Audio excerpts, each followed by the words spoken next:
All right, everybody, welcome to Political Football. We are part of the Matty Ice Media Network. I'm Dave. I'm joined here today by Cover Zero Clev. Clev, how are you doing? Yo, I'm good. Good. Good. No Scott tonight. He's one of his friend's kids plays for the Winnipeg Jets. That's a hockey team. And they are playing at the Red Wings, and Scott was able to get tickets, so he's going to support the family's athletic achievements or whatever, I guess. You know, the professional Jets. Yeah, like the Winnipeg Jets of the NHL. Nice. Yeah. So, yeah, there aren't too many things I'd miss the show for, but hopefully one day going to see my nephew play professional tennis will be one of them. What's up, Don? How you doing tonight? What's up, Don? Happy New Year, buddy. All right. So, Cleve, we are going to get all the NFL stuff. It's just you and I tonight. You texted me a couple things last night. So can you just real quick give me your thoughts on Georgia 65, TCU 7 in the national championship game? Well, I mean, a beating is a beating, but that was a sound beating. I mean, it got to the point where I would never say semi-professional athletes gave up, but I mean, the two that the quarterback, it was just Stetson. I can never say his name. Stetson Bennett. Yeah, it sounds like a hat. By the way, Stetson Bennett is 5 months older than Jalen Hurts. Yeah, it's crazy. His story, they said his story is kind of like maybe like a Disney movie in the making. Anyway, when he ran unabated to the end zone twice, I was like, this is going to be a long night for them. I mean, I wasn't expecting a tune of 58 points or whatever it was, but I mean, the margin of victory, but I was like, wow, Yeah, no, it was absolutely brutal. And you were saying some things like, how it reflected on the college game. The thing is, the semifinal games were great.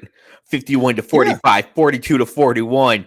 Yeah. But, I mean, TCU was a one-loss champion of the Big 12. This is not some, mid-major, came out of nowhere. And they lost 65-7. So, I mean, some of those throws were just like go routes. And I'm like, yeah. Are these corners even covering? Are these safeties even covering? It just got. I don't know what the game plan was, but no adjustments. By halftime, it was kind of over. For the NFL perspective, did you happen to note Georgia tight end number 19, Brock Bowers? Yeah, I saw that name a couple times. Yeah, he's going to be Kyle Pitts level drafted in the NFL. That kid's going top 10. He's only a sophomore, so next year. Next year. Yeah. Wow. Yeah. The Heisman Trophy winning quarterback for USC is a sophomore. Brock Bowers is a sophomore. But yeah, rarely do I say drafted tight end in the top 10. In fact, it's only ever been for Kyle Pitts. Bowers will be that next year.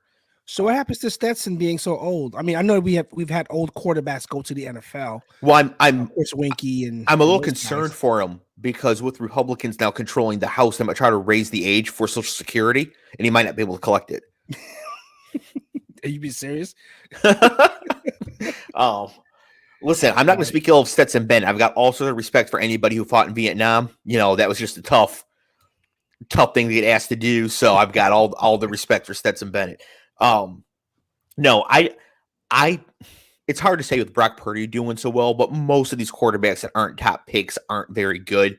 I'm sure he'll get a shot, but I don't think he's got I think he'd be much better off legitimately going to the CFL. I mean, I was hearing because the college game is still new to me, so to speak, with how you and Scott follow it.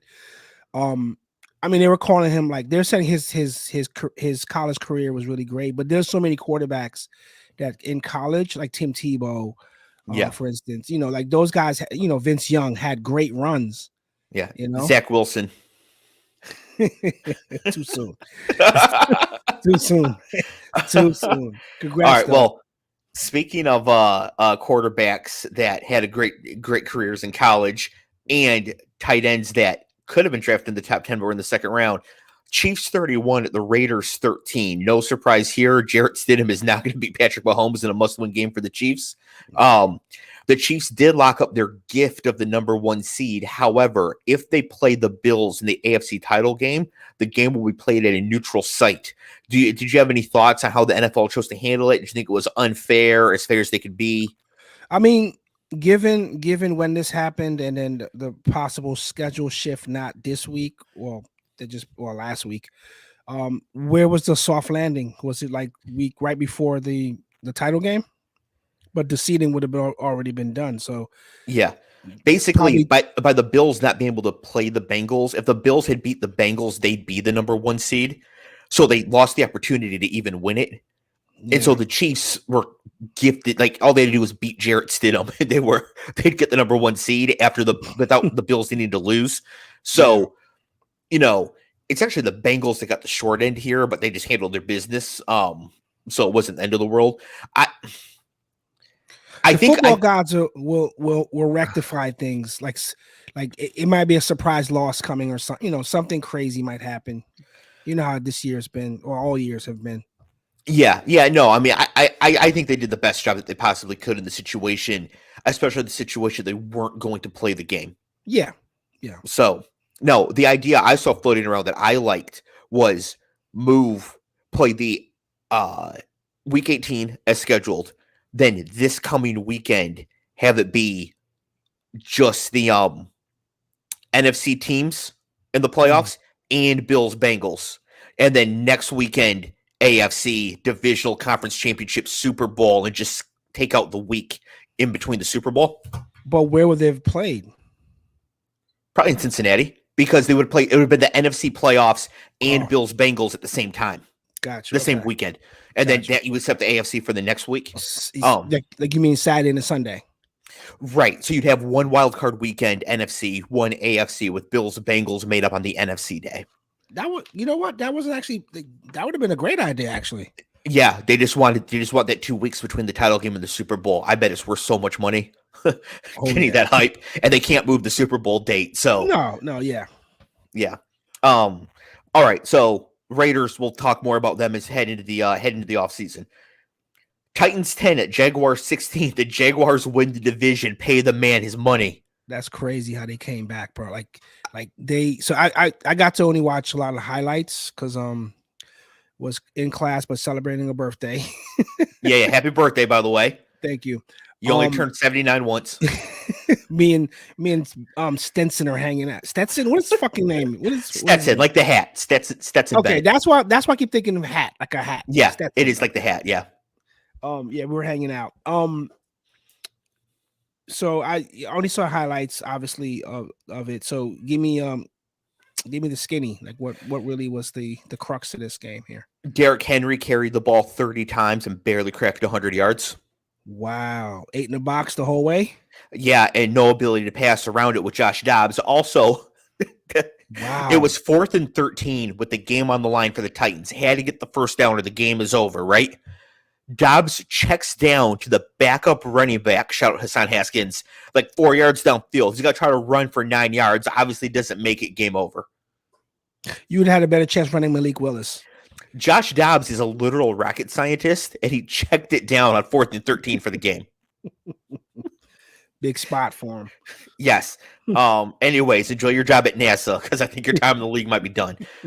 Jags win the division. They are in the playoffs. The Titans were 7-4 and end the season 7-10. Wow. Yeah, a totally epic collapse. Oh, also, I do have a prediction for the offseason. Derrick Henry will get traded. Wow. Think he's welcome. I mean, ran his welcome out? No, but I think he's got one really good year left, and they're garbage, and he wants to win. What do you think, Tampa Bay? With Brady? No, Brady ain't going to be in Tampa next year. If he wants to play Brady, he better go to Oakland. He's going to be in San Fran. Yeah, Oakland. Yeah, Oakland, or I'm sorry. Yeah, you're right. Vegas or San Fran. Unless Purdy goes to Super Bowl and wins it. Right, exactly. And then he should just retire. All right. Cardinals 13, 49ers 38. Cleve, only 2 quarterbacks in NFL history have thrown 2 or more TDs in each of their first 5 starts. One is Dan Marino. Who is the other? Is it Purdy? It is. Yeah. It's a have you been watching that trajectory is kind of creepy. His dad actually is like a huge Merino guy. And like there's a picture of him as a baby being held up like Mufasa holding up Simba to the Pride Lands up to like the Dan Marino like poster or whatever it is. So it's kind of a creepy thing. Like it's like, he said that this kid will be like Dan Marino. It's creepy. Well, yeah, that's a little weird. Well, he's at least like Dan Marino in one way. 2 or more TDs in each of the first 5 starts. That seems shocking, but most rookie QBs are so bad in their first few games. I guess it's not that shocking. Even Peyton Manning was terrible. Yeah, and this kid was the last guy taken on the board. Like no one was up when you got drafted. Everyone was like doing whatever they do. Yep. The 49ers lock up the 2 seed, which means they will host at least 2 playoff games. Clev, as a reminder, in the preseason, you said the 49ers would win 4 games. Yeah. Are we doing this now? It just happened to come to mind as I was making my notes. I know I have a litany of them coming, so let's save it for like the end of it all before the Super Bowl, because I know I got some humdingers in there. Speaking of people who have it coming, Cliff Kingsbury fired. Yeah, no surprise there. I mean, they were teeing it up as, oh, we're gonna have a consultant meeting. I'm like, he's done. They're walking you in for your clipboard and your punch-in card. Yeah, they're consulting with Lucille. All right. He does leave with $30 million though. Yes. Now the question is, does he just sit back and take his money, or does he go OC the Patriots? Is that what you think he's going to end up? I mean, that's the team that drafted him to play for Belichick. Belichick likes his coaching style, and the current OCs are Matt Patricia and Joe Judge. There we go. Browns 14 at the Steelers 28. Despite winning the game, the Steelers were eliminated from the playoffs. So the Steelers don't make the playoffs, but Tomlin still has never had a losing record Hall of Fame, as a head coach in like 16 years. Hall of Fame. He's a Hall of Fame coach. I know people don't like that. The guy you literally had no one. He rolled out Mitch Trubisky and Kenny Pickett in his small ass hands and won 9 games. I mean, again, we couldn't get that. Najee Harris ran for 100 yards 1 time in 17 games, and they won 9 of them. Dude, there has to be something said about that. That is an amazing coaching job. TJ Watt missed 11 games. Wow. Yeah. Yeah. Hollywood script would sound unbelievable for that. Like, no way, no one believes that. Yeah, and it's not like they were in the AFC South or the NFC South. I mean, they got the Ravens and the Bengals twice. Just a great coaching job there from Mike Tomlin. Speaking of the Ravens and the Bengals, the Ravens 16 at the Bengals 27. The Bengal wins means no coin flips. The Bengals are the 3 seed and the Ravens are the 6 seed, so they will be running this game back next week. Nice. Did you see the Joe Mixon do the coin flip celebration after his touchdown? No. Because they were pissed because they really did get screwed in this whole situation. If they had lost this game, then despite winning the division and having to play the first place schedule next year, they still could have had to play the game next week in Baltimore. Oh, wow. Yeah, it was going to come down to a coin flip. So Mixon scored his first touchdown and coin flipped for the celebration. I'm a little that's part of it. I'm a little perplexed that the NFL is as this conglomerate monster machine that it is, that they don't have something or algorithm or something that has these scenarios kind of, if this game couldn't be played, not for what we saw with Hamlin, but like for any, something happened and the game couldn't be played. Like what would be the scenarios? Like you said, like for what they could have done. I'm shocked that they don't have something in place in case these games don't get played for whatever reason. I bet they built it. I bet they had somebody come in and code that real fast to figure out the best, most fairest way to do it. And I think if you're prioritizing the seeds in order, then the Bengals stand to reason they would get the short end of the stick because they're the lowest seed. But from the Bengals' point of view, they think they're as good as Buffalo and Kansas City. So they think shall be treated as equal. So I see where they're coming from. But because they won the game and Buffalo won. It's all kind of a moot point. Really, it's Kansas City that truly benefited. Yeah, they got kind of handed, just beat Stidham. Right. Beat Stidham. You're the 1 seed. And worst case scenario, you have to play the AFC title game with Detroit. David said where it is. Yeah, but come on. Gotta put that in Detroit. So Anthony Brown started this game for the Ravens. That's a real person, Cleve. Anthony Brown. He threw the ball 44 times. How many yards did he throw for? 142. 286. But still, 44 times. He only completed 19 passes. No touchdowns, 2 picks. He's just slinging it, huh? Yeah. So, yeah, I think he exited the field in his UPS uniform. Oh, man. That's brutal. That's brutal. And we're going to talk about Lamar later. Vikings 29, Bears 13. The Vikings lock up the number 3 seed. But most importantly, in conjunction with the Colts and Texans game, the Bears lock up the number 1 pick. And they already have their quarterback.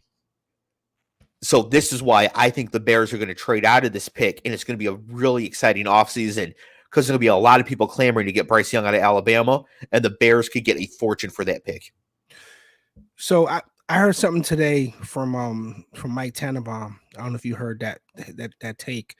He was talking about trading Justin for I thought I wrote this down. He was trading Justin to get Bryce Young. But I don't thinking about how Justin has improved over the last 2 years. Literally over this year, he's improved and showed flashes of why he should be there. I don't think Bryce Young has proven anything other than, being a college quarterback. I don't think he has the stature. Like when you look at him and Justin Fields, it's 2 different quarterbacks. Like 2 different quarterbacks. As a diehard college football fan, I don't understand why Bryce Young would be considered that much better prospect than Justin Fields in the first place. Correct. See, and coming from you, that means a lot. That's right. Big. Like again, and I have this memorized from arguing with Scott about this. Justin Fields is 6'4", 227. You can stop right there. Runs a 4.40, right? When right there. What 22-2 at Ohio State, lost 1 time to Alabama and 1 time to Trevor Lawrence. I mean, yeah, those games you're expected to have a fight or whatever. 63 touchdowns to 7 interceptions in 2 years at Ohio State. Bryce Young is hugely productive. He won the Heisman Trophy last year. Got hurt this year. Also, probably would have been a contention. Would have been a contention. All right. Well, Agents of Poker is in here saying, "Cleve, do you even lift, bro?" So is Matty Ice. Yeah. Wrong YouTube login. Oh, he's gonna come back as his real self and really show up. Yeah. Okay. So Cleve does lift. Can confirm. Oh, what's up, Jake? Okay, it's Jake. Can confirm Cleve does lift. Don't know if Bryce Young lifts. Yeah, no, he needs to. In all seriousness, I think with the way that we're seeing how these games are now, I mean, the monsters that exist off the edge, he's gonna have to gain a little bit of weight or something. Yeah, I mean, he's great arm, accurate, the whole thing. Like, I have no issues with Bryce Young. Should be the number 1 overall pick this year. But if he was coming out 2 years ago, Trevor Lawrence would be first. Of course. And I'm pretty sure I would have Fields ranked ahead of Bryce Young as prospects. I still would too. And again, looking at the flashes that Fields had this year, yeah, with literally nothing, because can you name a receiver on the Browns? I mean, I can. Yeah, Byron Pringle, Dante Pettis, Uncle Velus Jones. And they traded what is now the 32nd pick for Chase Claypool. Whoops. Yeah, it's crazy. Yeah. Yeah. So I mean, if they trade Justin Fields instead, no, Jake, you not miss the Super Bowl predictions. Those are coming up at the end of the show.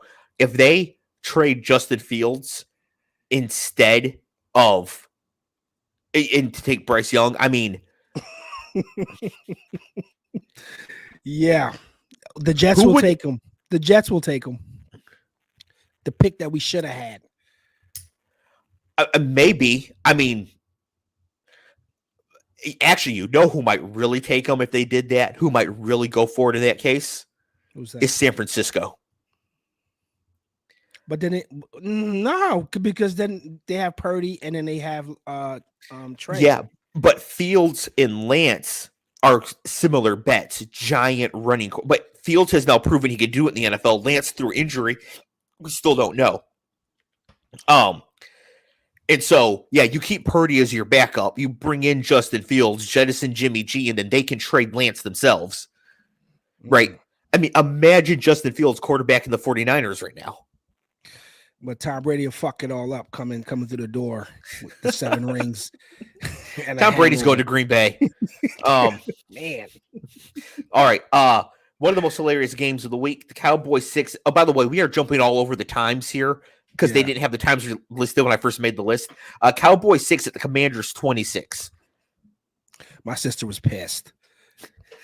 Cowboys played all their starters and got trucked by Sam Howell.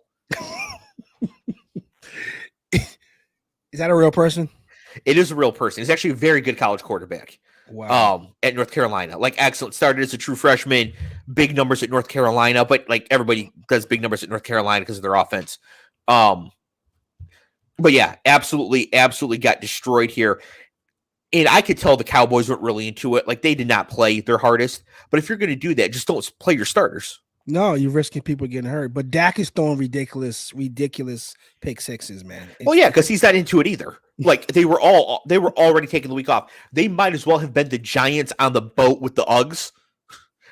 Not the Uggs, the Tims. Not the Uggs. I know they're into fashion. That's a little different. No, the Tims. Oh man. So Maddie, I said Sam Howell, who Dave called massively overrated on last season's political football. I did because they were talking about him being the potential first or second overall pick, and he went in the 4th round. Where did he play? What? Where did he play? What's North Carolina? Okay, that's what you were saying. Okay. Yeah, same as noted quarterback luminaries such as Mitch Trubisky. It's great company. And name another North Carolina quarterback. We'll just give him Daniel Jones. I mean, he went to Duke, but whatever, because for football it's all the same thing. So, and a Heisman candidate. Yeah. But he did put up big numbers at North Carolina. There's no denying that. Now, it's a good thing the Commanders spent all year futzing around with Wentz and Heineke and now have no idea what they really have in Howell.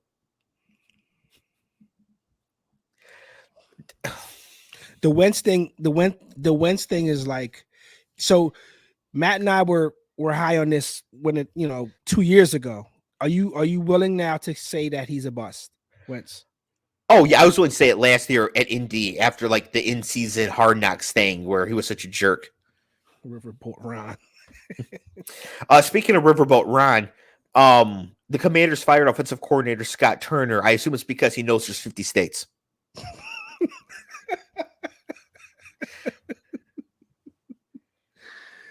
Oh man. Jake cannot wait for us to talk about the upcoming week. Jake, I promise we're going to get there. I promise we're going to get to Super Wild Card week. I know you're excited because the Chargers made the playoffs. And you can't wait for their first round L against the Jags. You can go. Jake's going to go to the game, hang out in the hot tub. All right.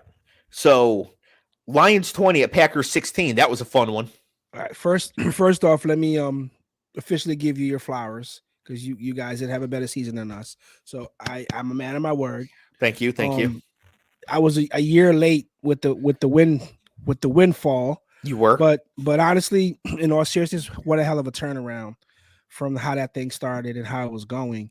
I mean, I don't know if that's a coach of the year candidate spot for you guys, but him, Brian Daboll, or Nick Sirianni should be the final 3. I actually think Daboll should win it, but if you gave it to Man Campbell, I wouldn't be too upset about it. Yeah. So, and again, that team showed a lot of fight, and it wasn't the same team that had Geno look like Bart Starr, So So I do give you guys your flowers, and I'm actually rooting for you guys to play. I know that we take jabs at each other all the time with our teams, but I feel like the kid that didn't get invited to the party. Everyone in class is going in the 4th grade, and then no, not you, Jets. You can't come to the party because you stink. You can't come. But so like it's great that that you guys are still rooting for a team late in the season, because again, to me, this is when the season starts. Like I can care less about the first. Are you couple under of the weeks. impression the Lions made the playoffs? No. That you guys are like we're done. We're done. I'm talking about the Jets. Yeah, the Jets. Yes. Like meaning you had a better team to root for is what I'm saying. This Oh, year. I see what you're saying. I see what you're saying. Yeah. Okay, I got you. I got you.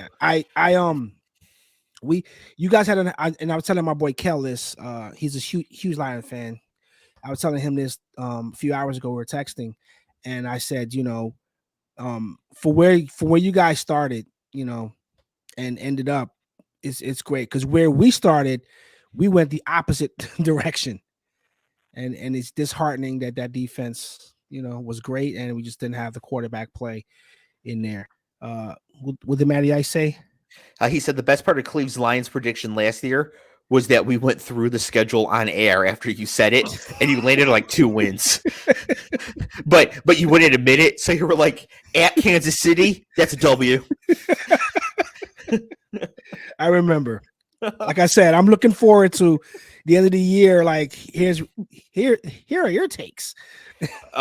Yeah. So, I got things for everybody. So Jake asked me, what will the Lions win total be next year? The Lions next year will be 10-7. They will be the 6th seed in the NFC, and they will go on the road in the playoffs to the winner of the AFC South, the Carolina Panthers, and they will defeat them. No, we will get destroyed in the divisional playoff round. There's your super early prediction for the Detroit Lions next year. Unless we trade for Lamar Jackson, then we're going 24-0. We will make up games to win them. You guys might get Aaron Rodgers. They can keep him. Would you give up your fandom? I wouldn't give up my fandom. No, I'm being serious. If you got Aaron Rodgers, would you cheer for him? Yeah, I mean, I wouldn't cheer for Deshaun Watson, but I could cheer for Aaron Rodgers. I mean, he's, as far as I know, he hasn't said anything hatefully anti-Semitic yet, has he? I don't know. We don't have any footage of his ayahuasca trip, so we don't know what he said. Well, it just seems like somehow all these crazy people end up there. But so far, Rodgers has not been there, so we can't just presume it yet. At least not publicly and on air. Patriots 23, Bills 35. Shout out to Matty Ice. Sorry, your team does not make the playoffs. Welcome to the Lions and Jets. Yeah, we have cold pizza and beer. Enjoy. Yeah. How magical was it opening kickoff touchdown? It was actually pretty dope. I did see that. That was that's pretty dope. Yeah. That's the first time the Bills touched the ball since the injury to DeMar Hamlin, and Hines takes it back. What was that, 101 for the touchdown? Yeah. Did they do you know, because or anyone in the chat room knows, have they honored any of the personnel that was there on the field? Have they been recognized? Like, do we know who these people are?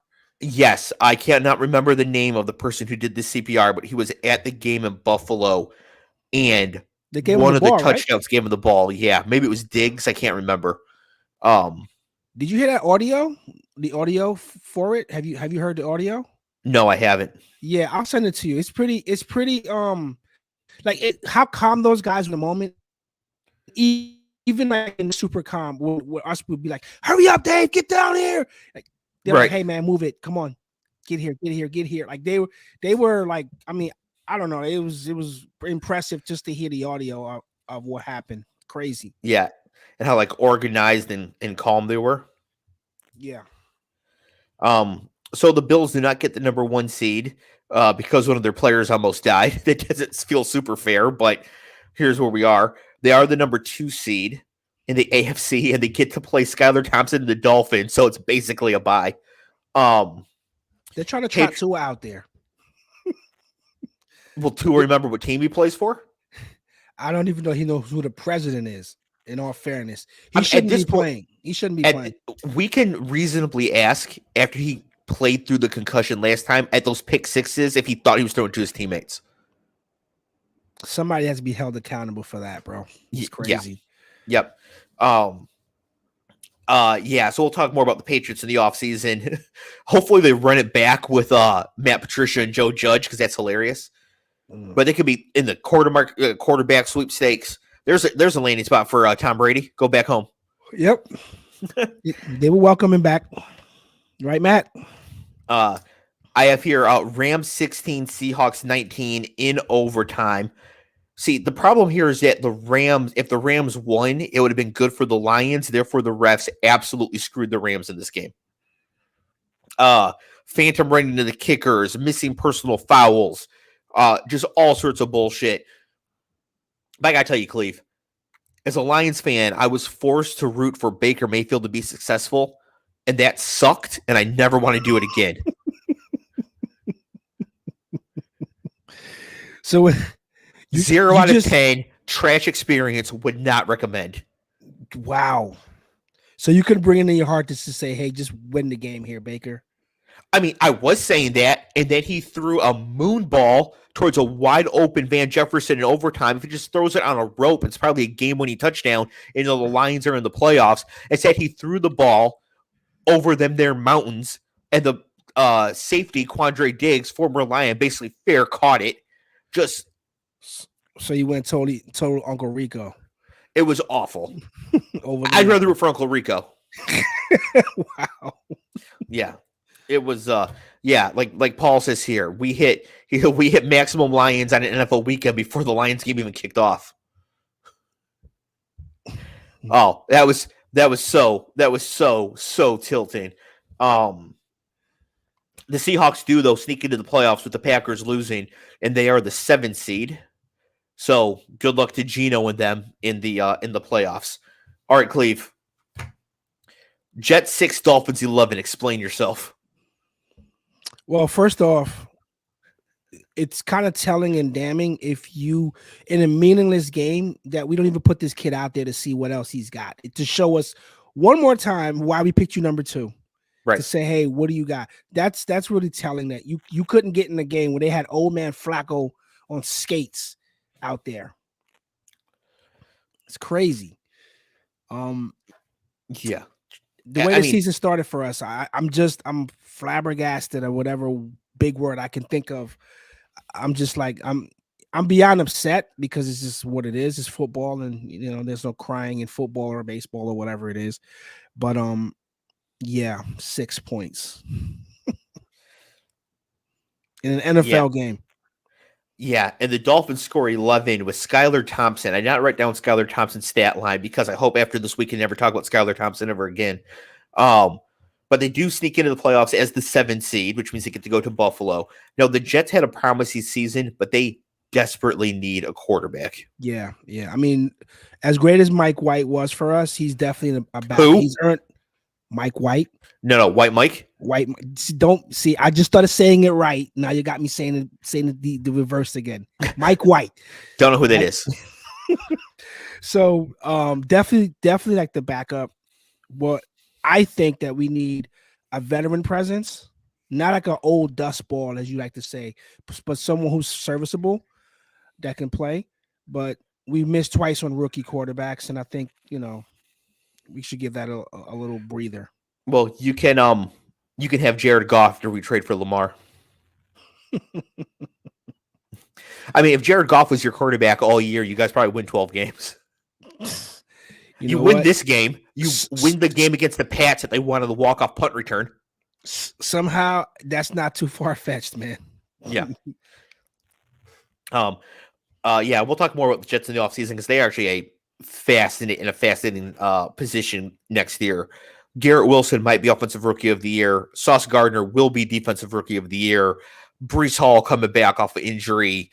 Like, the Jets are going to be set up for next year pending the quarterback. So they're going to be real excited in the offseason. What did Paul say there? You have that guy. His name is Joe Flacco. What did I call him? No. That's your veteran presence. I think. No, Paul. No. I didn't. Let me recant. Not him. Max Salad will figure it out.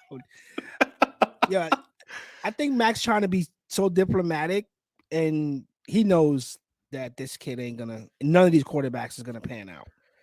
Yeah, like I said, I think White Mike is actually a very good backup, and they should keep him around for that reason. But they need to bring somebody else in to actually quarterback the team. Buccaneers 17, Falcons 30. This was a truly meaningless game. The Buccaneers were locked into the 4 seed, nothing they could do about it, and the Falcons were eliminated. Brady did play for a little bit to set a couple of records, pass attempts in the season, broke his own record from last year. I think he broke the completions record. So whatever. Now Desmond Ridder looked functional against the Buccaneers backups, but the Falcons don't really know what they have in Desmond Ridder either.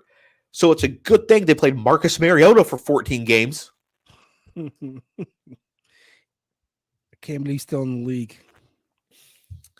Yeah, I mean, I know every team wants to compete at the start of the season, but sometimes you have to know your garbage and see what you got with your young quarterback. Yeah, at some point, give up the ghost. Right, exactly.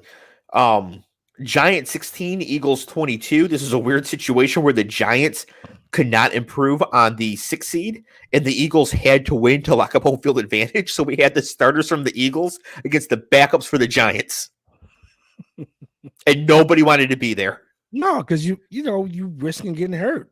Yeah, they played like it too. If this was a soccer game, it's a 0-0 draw where the defenses just pass it between themselves the entire game. Couple bombs to AJ Brown. That was about it. But the Eagles win. They get the first number 1 overall seed. They get the bye. Jalen Hurts is back from his injury, so they are ready to go. Okay, Clev, game of the week. And I know you took meticulous notes here, so I want you to break it all down for us. Panthers 10 at Saints 7. I was rearranging my sock drawer, stripes, solids, polka dots.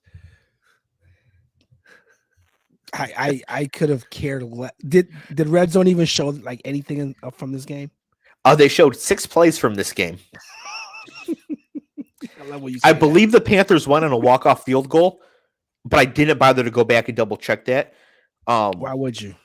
I know Chris Olave scored a touchdown for the Saints because that's for Offensive Rookie of the Year betting stuff. So I know Olave scored. I'm desperately trying to remember who scored the touchdown for the Panthers, and I shit you not, I cannot remember. I mean, do we even care? Usually I could think about it, and I have no idea. Yeah, so you weren't even watching it. I don't even think I processed it besides the Olave touchdown. If you had told me the Saints won 34-3, I'd be like, yeah, okay. Wow. Second most hilarious game of the week. Chargers 28 at the Broncos 31. There we go. So, Jake, are you still there? We're talking about your Chargers now. The Chargers played all of their starters knowing they were locked into the 5 seed. They got destroyed by the Broncos, and Mike Williams and Joey Bosa got hurt. Fireable criminal offense. Agree. Criminal offense. I mean, no. In all seriousness, this is like the boneheaded stuff that these guys do. Matt, that's right. I think this horribleness here, this boneheaded move by Brandon Staley, if they lose to the Jags next week, I think he could get fired, especially if they think they could get Sean Payton. Yeah. Yeah. Is that the hottest name out there right now? Yeah, Payton and Harbaugh. Okay.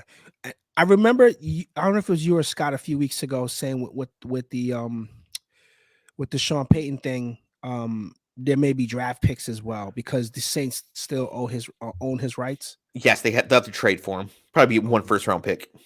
Okay. But the Chargers are set anyway, so they'd be fine. But yeah, the Broncos actually looked okay, and they actually set themselves up, I think, to actually be attractive to prospective coaches. Russ played fine, hit big throws down the field. It's very possible Nathaniel Hackett is the 2nd worst coach in NFL history behind Urban Meyer. He just out here kicking kickers and not knowing who Aaron Donald is. So forgot about that. So it's not as stark, but it's possible that he was just that bad. And maybe Russ isn't terrible. Maybe the Broncos aren't inept. Maybe it really was just the coach. So, okay. That's the parking spot. And our last game to review from the week, the actual game of the week, Texans 32 at the Colts 31. Jesus, the shit bowl. The Texans are such trash, they can't even tank correctly. By winning this game, they lost the number 1 overall pick and now either need to trade up to get it back or watch somebody else trade with the Bears and take Bryce Young. Is that why they fired Lovey on the spot? I think Lovey knew he was getting fired and was like, well, I'm going to win this game then. Yeah, he had a rah-rah speech at the halftime. Yeah. Actually, this was kind of genius from the Colts, which is how you know it wasn't on purpose. By losing this game, they gave the Bears the number 1 pick and moved themselves down to the number 4 pick, thus putting them in a good position to move up. Oh, trade back. To take a quarterback themselves, right? Because the Bears have no problem going back to 4. They'll still get Will Anderson or Jalen Carter. Yeah. So, just genius from the Colts, just how you know it was completely by accident. What do you think the Texans are going to do for a coach? You think any big names would go there? It's definitely a sandpit situation. Like me, like especially any African American coach would be out of his mind to go to Houston. What you mean after back-to-back one and dones of black coaches? Yeah, there's no way a third guy is going up there with what they got going on. There's no way. I wouldn't coach the Texans for Cliff Kingsbury's money. That bad? Look at Matt. Yeah. Anyone who fits the culture. We know what that means. Yeah, I'm trying to think real quick who could go coach the Texans. Dude, I can't think of anyone. It's not a job. I mean, when 3-4 years ago, it might have been a landing spot. But now, what? No. Yeah, I wouldn't take it. No. I'd rather go be the special teams coach with the statue on Rough Riders. But yeah, Lovey fired. We mentioned that. So shout out to Lovey Smith. I'm sure he'll go back to the college game and get a job somewhere. Matty I says John Fox. He's not that desperate. He's not that desperate. If Jeff gets the job, Foxy's staying right where he is. Man, who could go? I mean, I guess they could try to do the Jeff Saturday thing and like hire Stephen A. Smith. See if that would work out. All right, Jake. We're moving into the wild card preview. Now, Cleve, I did not tell you that we were going to do this because I wanted to be off the cuff. I did mine off the cuff too, and I got predictions from Scott as well. So as we discuss the games, we'll be doing winners and scores as well. So the first game, these games are in order. So Saturday at 4:30 p.m., the Seahawks at the 49ers. The 49ers are favored by 10 points. These two teams have played twice this season. The 49ers won 27-7 at home in week 2. The game Trey Lance got hurt. And 21-13 at Seattle in week 15. The 49ers have not lost since week 7. When did Purdy get in? Week 11, 12. Okay, yeah, because 12 is Thanksgiving. He was in before Thanksgiving. Yeah, it's got to be right around there. Yeah. Okay. Wow. But yeah, they have not lost since week 7. So, Cleve, Seattle at San Francisco. What is your official prediction, winner and score? San Fran, score 27-14. 27-14. Okay, I've not looked at Scott's yet, so I actually don't know what they're going to say. So you went San Fran 27-14. I've got San Francisco 27-21. So we're pretty close. And Scott has San Francisco 33-21. But we are kind of in agreement across the board. The 49ers should take care of business here. Anything else on this game, really? Like, is there a path for Seattle really to win? Can they make Brock Purdy uncomfortable? Anything like that? No. I don't think so. No. I don't think so either. All right. Chargers at Jags, Saturday at 8:15 p.m. The Chargers are 1.5-point favorites. This feels like an easy money line bet on the Jaguars, though. Like, how are the Chargers favored here? Yeah, it's something that I don't know. Is somebody hurt on the Jags? I don't know. I don't know where they got that from. I'm Jags on this one.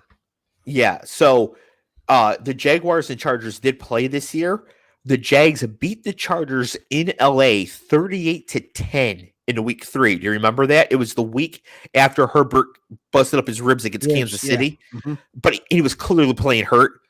And we even commented on the show at the time that Herbert was definitely just not right, and the game probably wasn't reflective. Correct. Yep. All right. My official prediction for this game: Chargers 21, Jags 23. What do you got, Cleve? I got Jags. Jags, 28. Chargers 7. Damn. So you think Staley might get fired? You got the Staley fired outcome here. Well, I've been, obviously I'm not clamoring for somebody to lose their job, but I've been saying Staley is not safe. He shouldn't be safe. Yeah. 28-7. All right. And then Scott has the Chargers narrowly winning 27-24. So Scott is rolling with the road favorite here and taking the Chargers. If you're taking the Jags that big, once we're done here, you should open up FanDuel and bet the Jags money line right now before the line moves anymore towards them. All right. Not financial advice, by the way, if you're listening to this. Remember, if you make a bet and you lose and you complain to me about it, you have to fight Cleve. That's the rule.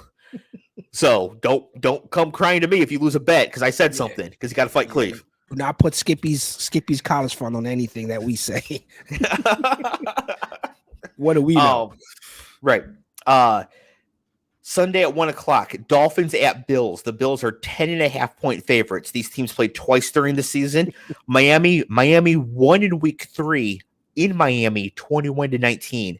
That was the hot sideline game, right, where they had the sun just beating down on the Bills, and it was like 30 degrees hotter on their sideline than the Miami sideline. The Bills won in Buffalo in week 15, 32-29, which was the last full game Tua was healthy. If Skylar Thompson starts for the Dolphins, this is a bye for Buffalo, right? This is like a 40 burger. Well, we don't know as of recording here on Tuesday night who's going to start for the Dolphins, whether it's going to be Skylar Thompson, Teddy 4 picks with a broken hand, or Tua Tagovailoa not quite knowing where he is.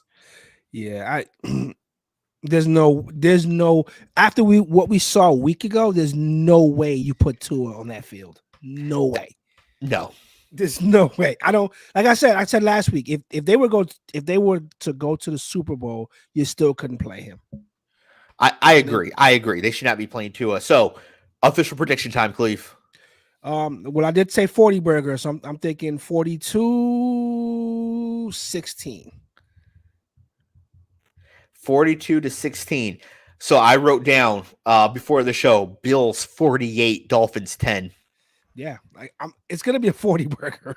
Yeah, we are on the same page. Scott not as high up on the Bills. Buffalo 24, Miami 13.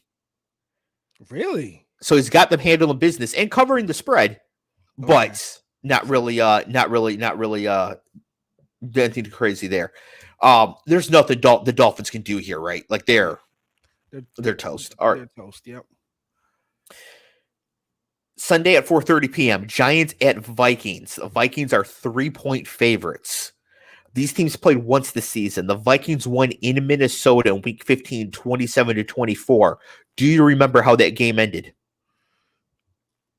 No. It was the 61-yard field goal from Greg Joseph. Oh.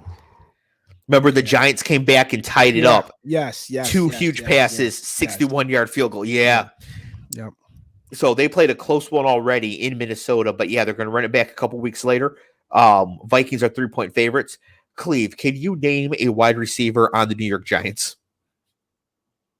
What's the kid that oh no, he got traded. Tony got traded. Yeah, no, I have no idea. I like Tony got traded like what? Like the beginning of the season? Yeah. Week 6 or something. It's a 2-man. Well, you have Isaiah Hodgins. you have Richie James, and you have Kenny Galladay. That's the kid I was thinking about. He was a giant. I'm sorry, he was a Lion, right?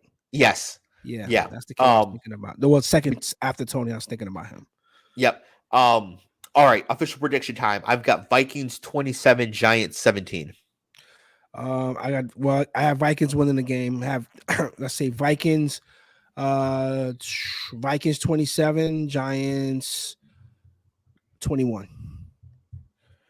Vikings 27-21. Scott has the Vikings winning 34-20. Okay. So I think he thinks that the Vikings are going to get right in the spot here with the offense. 34 points got to mean big things for Justin Jefferson, I would presume. So yeah, he's frustrated. He's looking for a game that just to take revenge on somebody and just go nuclear option. I completely agree with that. I was going to say I don't want to say things for Scott, but he's also not here. So what's he going to do about it?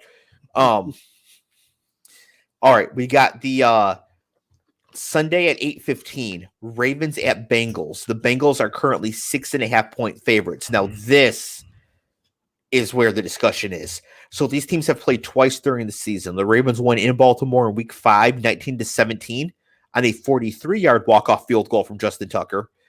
And then the Bengals won 27-16 in Cincinnati literally this week with Anthony Brown going 19-44. The question is, there's a couple questions. Is Lamar going to play? And then my question for you, Cleve, is should Lamar play if he's not 100%? If he's not 100%, no, I wouldn't play.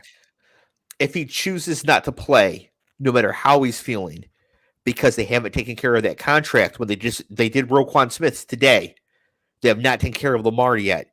Would you support Lamar opting to not play in this game? So he got paid. So here's the thing. When he decided to self-impose that deadline on the talks, that's where he lost me in this whole situation because he shouldn't have taken the field this year. So, but there's been a big change since then, which is that he got hurt. Well, that's what I'm saying. Like, so him getting hurt is what I'm saying. Like, this is what could have happened. What did happen? Because he should have had the talks go on, and not say, hey, I'm at 5:00 on Friday, I'm done with this, and I'll revisit it at the end of the season. No. Like, why are you out there? If you're not 100%, we see this with Baker, and I'm not comparing Baker to Lamar. Obviously, I know what you mean. Yeah. It's like we've seen this horror show before. Like, I know how it ends. All right, I think if Lamar doesn't play because he hasn't been paid, I support him. If he plays because he wants to be out there, I support him. I've been thinking about this all day long, and I think I really just support him no matter which way he decides to go here. However, I think he was 100%, he'll play. I don't think he's close to 100%, though, and I don't think he's going to play. Yeah, I mean, if you hurt yourself, you set yourself back, not only for the Ravens talks, but any other team that may have been interested. Like, now you've blown your other chances, which could be 6 or 7 teams. Yeah. Yeah, at $50 million a year. Yeah, no.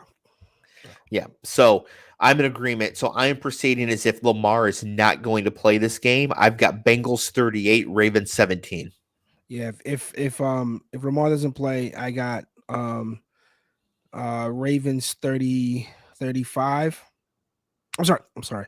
I got Bengals 35, Ravens 20.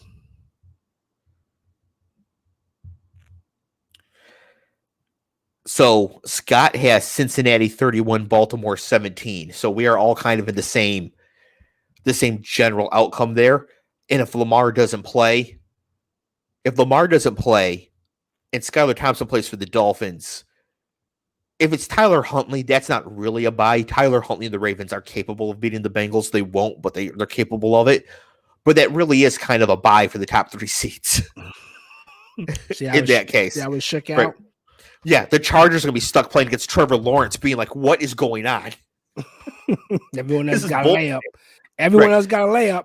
Right. And then the Jags are going to be looking at the Chargers like, they got Justin Herbert. What is going on? I And the final game, the Monday night game, 8:15. Remember they started this last year with the Monday night wild card round? Yeah. Cowboys at Bucks. Cleve, who is favored in this game? The Bucks. The Cowboys by 3. Really? Yeah. They don't want Tampa Tom, huh? Cowboys are favored by 3 points in this game. They played once this season in week 1. The Bucks won 19-3 in Dallas. Oh yeah. Okay. Yes. Now, Dak played like total ass in that game, and Tony Pollard had a total of 8 touches. Jake says, gotta watch the replay. I missed the Bolts Jags preview. Spoiler, Jake, you're not gonna like it. Well, you'll like Scott. You're gonna like Scott. You're not gonna like me and Cleve. Sorry. Yeah. But also while you're watching the preview, please remembers to like the video and subscribe. Jake, I know you're subscribed, but please like the video if you're watching. That does help us out. If you're listening on audio, this is a YouTube live stream as well. There's a link in the show notes. Go ahead and click on that. All that. This might be a stupid question. Is that the picture you sent me? You sent us? I'm SoFi? sorry. What? The picture you sent us from SoFi. Yes, Jake is the sad Chargers fan in the photo. Yes. Jake, I'm gonna put you on a t-shirt, so I need your permission. I'm gonna probably send you a permission slip so I can make a t-shirt with that. That was a great picture, by the way. It was awesome. It was like disbelief, pain, everything in one look, and it looked really, really, really damn gnarly too. So yeah. No, that is Jake. Jake is the sad Chargers fan in the photo. So the Cowboys are favored here. Should they be? And Cleve, is this just a battle of frauds? Battle of frauds. I'm not ever betting against Tom Brady. Send me the goddamn shirts, then I'll get you one. I'll get a one.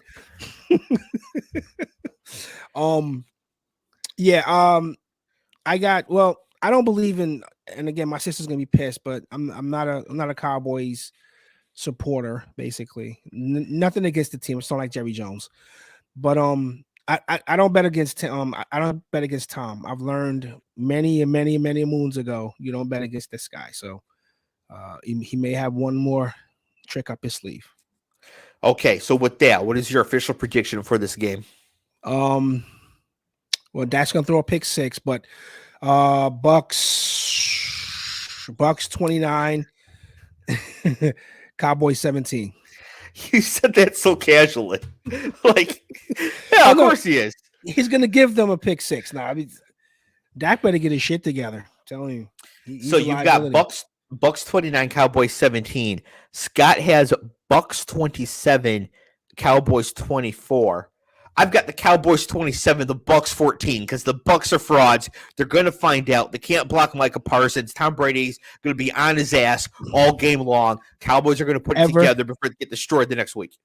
I think ever since, and I might be wrong here, ever since Micah had COVID, his motor's not there. You seen him on the field just sucking wind. And he could have that long COVID. I got a couple players last year. Yeah. So, and I noticed that a couple weeks ago, like he was just taking a lot of breaths or whatever. But yeah, we'll see. Tampa Tom, man, you don't bet against Brady. Well, I am going to bet against Brady. Thank you very much. And so there's one more prediction because it is the start of the playoffs. So you know what I'm going to ask. Cleve, who is going to the Super Bowl from each conference and who is going to win? So I already had an idiot pick because I had the repeat. Are you sticking with the Bengals? Well, now I am because I gave them a really fucking bad. I gave them a really good win total in our prediction. Yeah, you said they were going to win 15 games to go back to the Super Bowl. Yeah. So yeah, I'm gonna still ride with them. And who's coming out of the NFC? I mean, I don't know if the Eagles. Shit. Well, let me hear your pick because I might take the Eagles here. Okay, I'll give you Scott's first. Scott has Buffalo over San Francisco.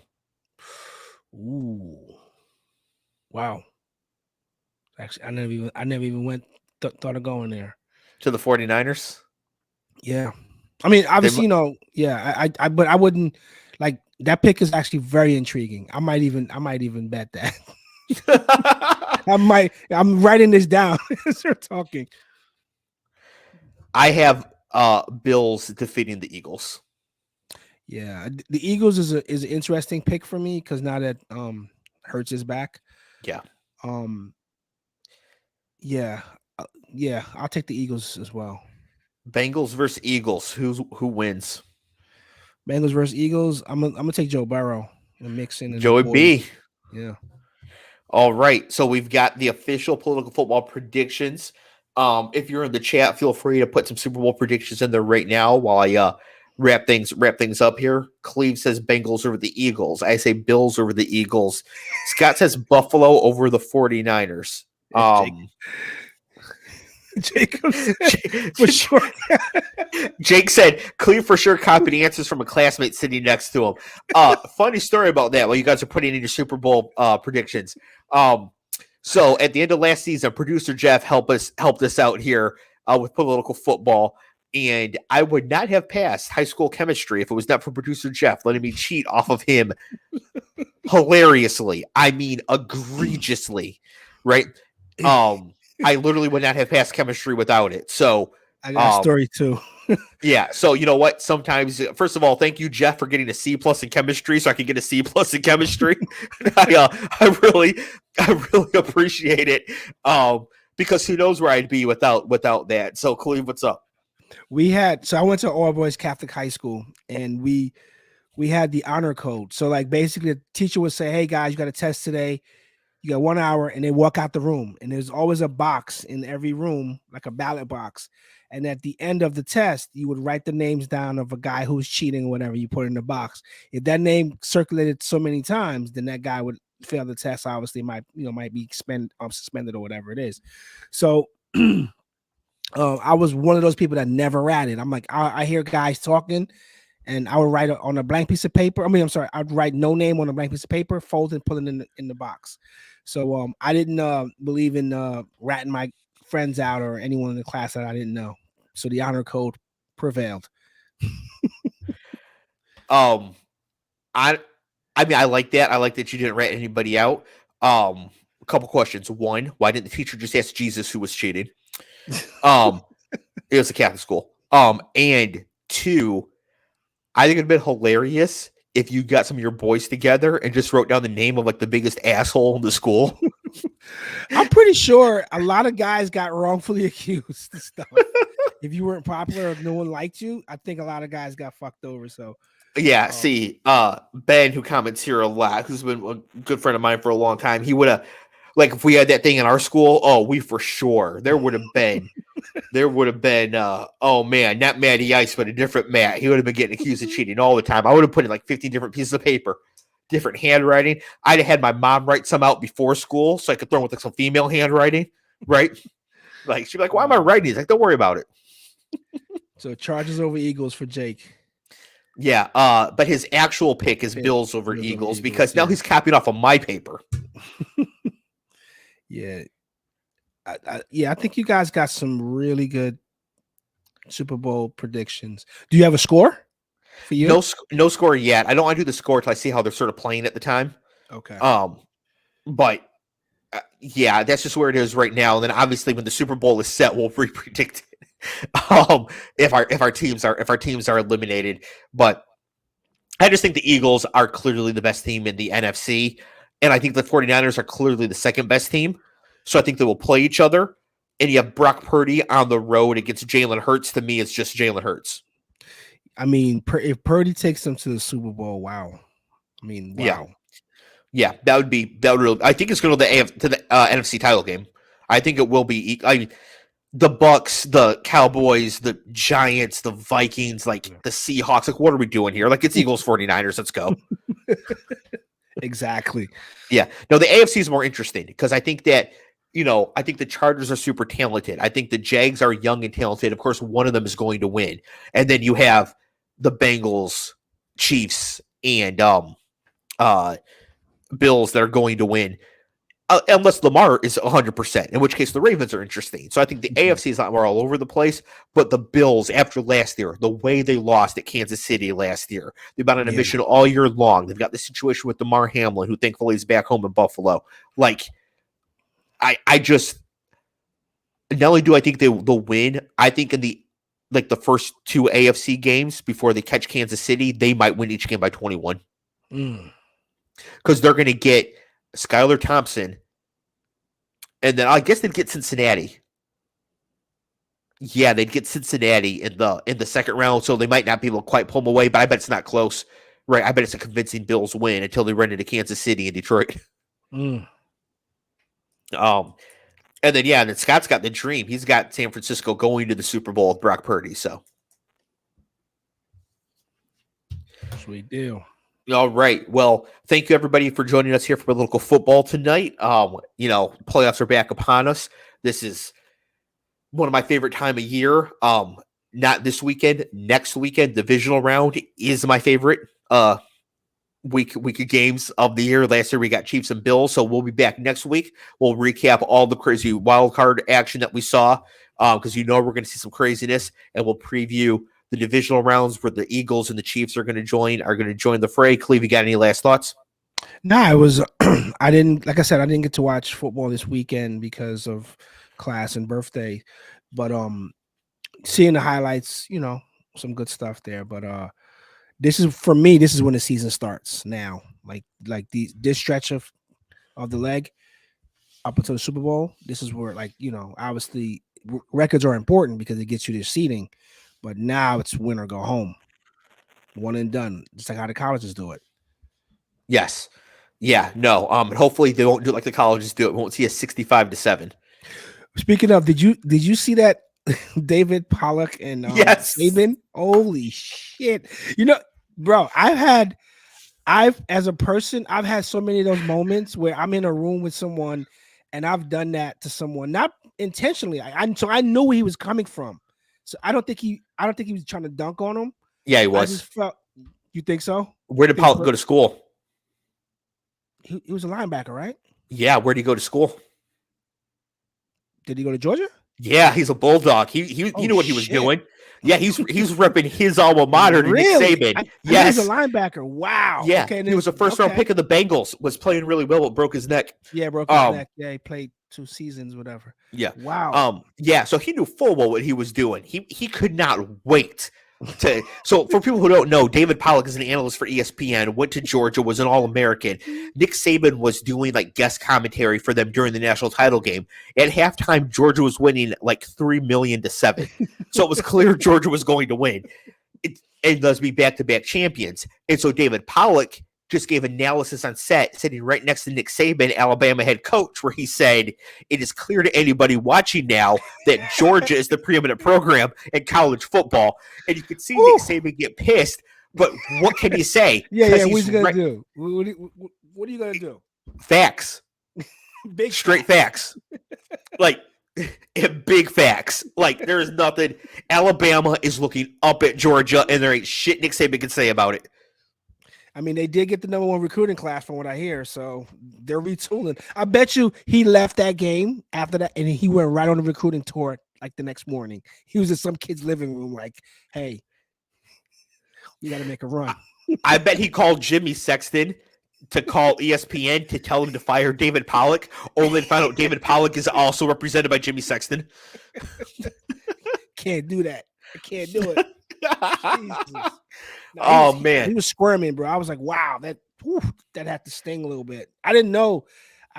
So that makes a lot of sense then. Because I've done that 100 times to somebody. I've done that to bosses. I've done that shit to a lot of people, and it's never mean spirited. I just take my shot when I can take it.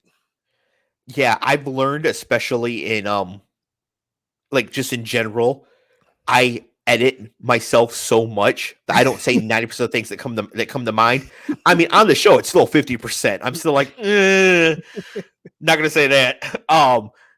Just because, especially as a teenager and in my early 20s, I was just not even on purpose, just out here just speak freely. You gotta speak freely. Yeah. Just out here offending people on accident. So Yeah, let's not do that anymore. But yeah, there's definitely a purpose from Pollock, and it was amazing. It was glorious. It's honestly the best thing about that game. So, Cleve, real quick, what do we have to do to get you into college football next year? Do we need to get you a squad? Because I know you're a lifelong Rutgers fan, but they're not good.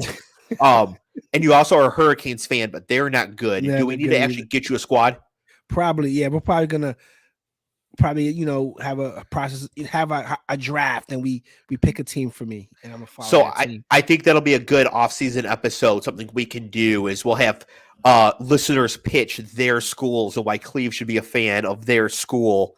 And then I'll come up with some. Well, Scott come up with some, and we'll try to get a squad to follow along to actually try to get you in the college games, because college football is amazing. You remember like the late 80s, early 90s Super Bowls where it's like 45 to like 12 or whatever. Like you just like, I'm not having any fun.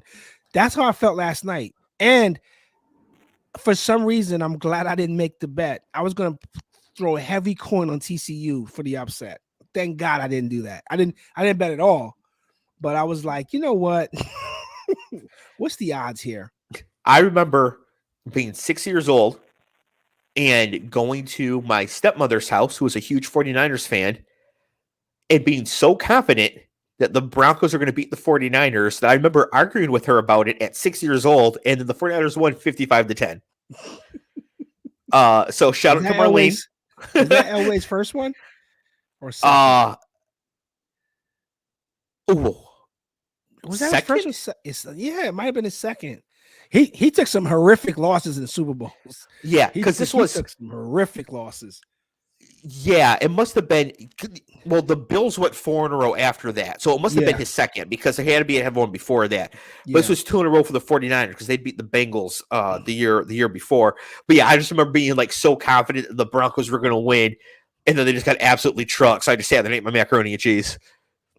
You think anyone, before we go, you think anyone would ever do that again? Go 4 times and not win in a row? I don't think anybody will ever go 4 times in a row. That's some hell of a teams, man, to go 4 times, bro, and come up short. Well, the Scott Norwood one was brutal. The Aces pre-salary cap and pre-free agency, though, easier to do back then. Don't think anybody could do it now. Yeah. Okay. All right, everybody. We'll be back next week. Reviewing Wildcard Weekend, looking for the divisional rounds. We are on the Mad Ass Media Network, madassmedia.com for all your podcasting needs. Be on the lookout for an announcement at madassmedia.com as well. All right, everybody. We will see you next week. Peace. Peace.